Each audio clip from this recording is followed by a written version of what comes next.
To తొలి వార్త. ప్రజల కోసం ప్రజల పక్షం.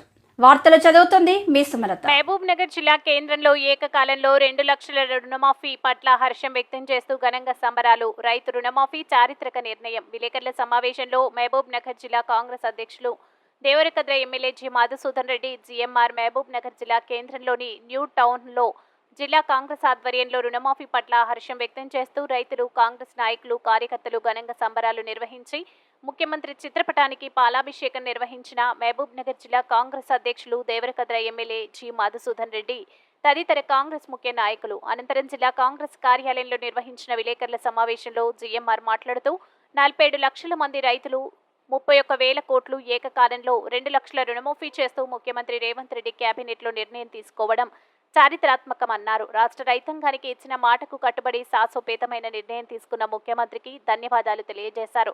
ఏకకాలంలో రుణమాఫీ అనేది కేవలం కాంగ్రెస్కే సాధ్యమన్నారు. గత బీఆర్ఎస్ ప్రభుత్వం 1,00,000 రుణమాఫీ విడతలుగా చేసిందని, బీఆర్ఎస్ చేసిన రుణమాఫీ రైతుల వద్దకే వడ్డీకే సరిపోయిందని అన్నారు. గత సర్కార్ తీసుకున్న అనాలోచిత నిర్ణయాలతో వ్యవసాయాన్ని సంక్షోభంలో నెడుతూ రైతులను ఆత్మహత్యల వైపు నడిపించిందని విమర్శించారు. 2004లో కరీంనగర్లో జరిగిన సభలో తెలంగాణ ఏర్పాటుకు సోనియా గాంధీ మాటిచ్చి పార్టీ విపత్కర పరిస్థితిని ఎదుర్కొన్నప్పటికీ ఇచ్చిన మాట మేరకు తెలంగాణ రాష్ట్రం ఏర్పాటు చేశారని గుర్తు చేశారు. 2022 మే 6న వరంగల్ రైతు డిక్లరేషన్లో రాహుల్ గాంధీ 2 లక్షల రూపాయలు రుణమాఫీ చేస్తామని ప్రకటించారని, ఇప్పుడు ఇచ్చిన హామీని నిలబెట్టుకుంటున్నామని అన్నారు. గత ప్రభుత్వంలో 2014లో 16,000 కోట్లు, 2018లో 12,000 రూపాయల కోట్లు, మొత్తంగా 10 ఏళ్లలో 2 దఫాలుగా 28,000 కోట్లు రుణమాఫీ చేసిందని చెప్పారు. కానీ తమ ప్రభుత్వం మాత్రం దేశ చరిత్రలో మొదటిసారిగా ఏకకాలంలో 31,000 కోట్లను మాఫీ చేయబోతుందని వివరించారు. రాష్ట్ర ప్రభుత్వం రైతు రుణమాఫీకి సిద్ధమవడంలో ప్రతిపక్ష నేతలు తట్టుకోలేకపోతున్నారని, రుణమాఫీపై తప్పుడు ప్రచారం చేస్తున్న మాజీ మంత్రి నిరంజన్ రెడ్డికి కేబినెట్ నిర్ణయం జీవోగా మారుతుంది. కేబినెట్ నిర్ణయం శిలాశాసనం అన్న సంగతి మంత్రిగా చేసిన నిరంజన్ రెడ్డి లాంటి వారికి తెలియకపోవడం శోచనీయమని, కాంగ్రెస్ను విమర్శించే హక్కు నిరంజన్ రెడ్డికి లేదని జిఎంఆర్ మండిపడ్డారు. ఈ కార్యక్రమంలో రాష్ట్ర minority finance corporation chairman Obedullah Kotwal, TPCC ప్రధాన కార్యదర్శులు SA Vinod, Sanjeev Modaraj, senior Congress నాయకులు ఎన్పి వెంకటేష్, చంద్రకుమార్ గౌడ్, మహబూబ్ నగర్ నియోజకవర్గ యువ నాయకులు మిథున్ రెడ్డి, జిల్లా కాంగ్రెస్ ప్రధాన కార్యదర్శి సిరాజ్ ఖాద్రీ, పట్టణ కాంగ్రెస్ అధ్యక్షుడు లక్ష్మణ్ యాదవ్, జిల్లా ప్రచార కార్యదర్శి Benhur, town working president Azmat Ali మరియు బీసీ, ఎస్సీ, ఎస్టీ, మైనార్టీ మహిళా కాంగ్రెస్, ఎన్ఎస్యుఐ, యువజన కాంగ్రెస్, ఐఎన్టీయూసీ అధ్యక్షులు, కాంగ్రెస్ నాయకులు, కార్యకర్తలు తదితరులు పాల్గొన్నారు. మీ తొలి వార్త న్యూస్ ని సబ్స్క్రైబ్ చేసి, లైక్ చేసి, షేర్ చేయండి. చెప్పిన విధంగానే ఈరోజు గౌరవ ముఖ్యమంత్రి శ్రీ రేవంత్ రెడ్డి గారి నాయకత్వంలో నిన్న జరిగిన కేబినెట్ సమావేశంలో ఒక చారిత్రాత్మకమైన నిర్ణయాన్ని ఈరోజు రాష్ట్ర ప్రభుత్వం తీసుకోవడం జరిగింది. ఏకకాలంలో ఆగస్టు 15వ తారీఖు లోపు ఏకకాలంలో 2 లక్షల రూపాయల రుణమాఫీ రైతులకు చేయబోతా ఉన్నామని చెప్పేసి ఈ సందర్భంగా చాలా సంతోషం వ్యక్తం చేస్తూ ప్రజలకు ఈరోజు తెలియజేయబోతా ఉన్నాం. ఈరోజు మేము నిర్ణయం తీసుకున్నాము, కేబినెట్ నిర్ణయం తీసుకున్నది. గౌరవ ముఖ్యమంత్రి గారు కూడా అది కూడా విడతల వారీగా కాకుండా ఏకకాలంలో 2 లక్షల రూపాయల రుణమాఫీని చేయబోతా ఉన్నాం. త్వరలోనే దానికి సంబంధించిన జీవో కూడా ఆల్రెడీ కేబినెట్ ఆమోదముద్ర వేయడం జరిగింది. దానికి సంబంధించిన జీవోను కూడా త్వరలోనే రిలీజ్ చేయబోతా ఉన్నామని చెప్పేసి మనము నిన్ననే పత్రికలలో కూడా రావడం జరిగింది. ముఖ్యంగా ఏ సామాన్య కార్యకర్తను అడిగినా, కొంచెం పొలిటికల్ అంటే రాజకీయ అవగాహన ఉన్న వ్యక్తి ఎవరిని అడిగినా కేబినెట్ సమావేశం ఏర్పాటు చేసి కేబినెట్ లో తీసుకున్న నిర్ణయాలు అనేటివి శాసనాలు అవుతాయని చెప్పేసి అందరికీ తెలిసిన విషయమే. కేబినెట్ ఏదైతే సమావేశం ఏర్పాటు చేసుకుని కేబినెట్ సమావేశాలలో ఏదైతే నిర్ణయం తీసుకుంటారో అవి శాసనాలుగా, జీవోలుగా బయటికి వస్తాయన్న విషయము జగమెరిగిన సత్యము, అది అందరికీ తెలిసిన విషయం. కానీ ఈ టీఆర్ఎస్ పార్టీకి సంబంధించిన కళ్ళు లేని కబోదులు ప్రజలు వాళ్ళకి ఎన్నిసార్లు బుద్ధి చెప్పినా తప్పుడు మార్గాలలో ఈ రాష్ట్రాన్ని పాలించి, తప్పుడు మార్గాలలో అడ్డగోలుగా అవినీతికి పాల్పడ్డ నాయకులు, ముఖ్యంగా ఈ రాష్ట్రానికి వ్యవసాయ శాఖ మంత్రిగా పనిచేసిన మన పక్కనే ఉన్న నిరంజన్ రెడ్డి గారు నిన్న ప్రెస్ మీట్ పెట్టి ఏదో కేబినెట్ లో నిర్ణయం తీసుకున్నంత మాత్రాన రుణమాఫీ జరుగుతుందా, ఏదో పేపర్లన్నీ కూడా తప్పుడు ప్రచారం చేస్తా ఉన్నాయి, ఎక్కడుంది రుణమాఫీ అని చెప్పేసి లేనిపోని ఆరోపణలు చేస్తూ మళ్ళీ ప్రజలను తప్పుదోవ పట్టించే ప్రయత్నం చేస్తున్నారంటే ఈ కళ్ళు లేని కబోదులకు ఏ విధంగా చెప్తే బుద్ధి వస్తుందో అర్థం కావడం లేదు.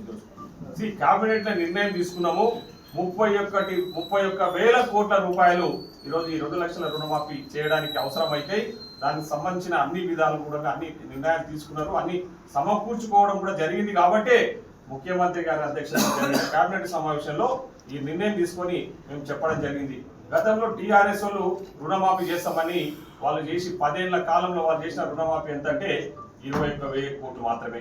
అది కూడా విడతల వారిగా అప్పుడు 20, ఇప్పుడు 10, అప్పుడు 30,000 చేసి ఆ చేసిన పైసలు కూడా వాళ్ళు మిత్తిల కంటే ఇచ్చిన అప్పులకు మితిలు కట్టుకోవడానికి సరిపోయింది తప్ప ఎక్కడ కూడా రుణమాఫీ అనేది పారదర్శకంగా జరగలేదు, రైతులకు ఎలాంటి ఉపయోగపడలేదు. ఈరోజు రాష్ట్ర వ్యాప్తంగా మీరు చూడండి, నిన్నటి నుంచి రైతులందరూ పెద్ద ఎత్తున సంబరాలు చేసుకుంటా ఉన్నారు. ఎందుకంటే కాంగ్రెస్ పార్టీ పట్ల రైతులకు మంచి నమ్మకం ఉంది. ఎందుకంటే గతంలో కూడా కాంగ్రెస్ పార్టీ అధికారంలో ఉన్నప్పుడు దేశవ్యాప్తంగా దాదాపు 72,000 కోట్ల రుణాలను మాఫీ చేసిన ఘనత కాంగ్రెస్ పార్టీది. సో ఈరోజు రైతుల పట్ల మాకు ఒక చిత్తశుద్ధి ఉంది. రైతులను ఆదుకోవాలనే లక్ష్యంతోనే ఈరోజు మేము ఈ నిర్ణయం తీసుకున్నాము. ఇచ్చిన మాట నిలబెట్టుకునే విధంగా మేము ముందుకు వెళ్తా ఉన్నాం. ఆ రోజు 6 గ్యారెంటీ పథకాల గురించి ప్రజలకు చెప్పిన విధంగానే ఈరోజు మేము అన్ని కూడా ఒక్కొక్కటిగా అమలు చేసుకుంటూ ముందుకు వెళ్తా ఉన్నాం. కానీ ఈరోజు టీఆర్ఎస్ వాళ్ళు తప్పుడు ప్రచారాలు చేస్తూ ఇంకా రుణమాఫీ గురించి కూడా నిన్న మాట్లాడిన మాటలు, నిరంజన్ రెడ్డి గారు మాట్లాడిన మాటలు చూస్తూ ఉంటే చాలా విడ్డూరంగా ఉన్నాయి. పందికొక్కులాగా ఎక్కడ దొరికితే అక్కడ దోసుకొని అడ్డగోలిగా అవినీతికి పాల్పడ్డ వ్యక్తులు కూడా ఈరోజు మా ప్రభుత్వాన్ని పారదర్శకంగా చాలా ట్రాన్స్పరెంట్ గా నడుస్తున్న ప్రభుత్వాన్ని విమర్శించడానికి ఏమాత్రం సిగ్గువైపు లేకుండా ప్రెస్ మీట్ పెట్టి మాట్లాడుతూ ఉన్నారు. మొన్న జరిగిన అసెంబ్లీ ఎన్నికలలో వాళ్ళ బుద్ధి చెప్పారు. మొన్న జరిగిన పార్లమెంట్ ఎన్నికలలో ఎక్కడ కూడా డిపాజిట్ రాకుండా ప్రజలు వాళ్ళ బుద్ధి చెప్పినా కూడా ఇంకా తప్పుడు ప్రచారాలు చేస్తూ కాంగ్రెస్ పార్టీని మళ్ళా ఏదేదో తప్పుదోవ పట్టించే విధంగా, ప్రజలను తప్పుదోవ పట్టించే విధంగా ఈరోజు వాళ్ళు వివరిస్తున్న తీరును మేము తీవ్రంగా ఖండిస్తున్నాం. కాబట్టి రైతులకు అందరికీ కూడా మీరు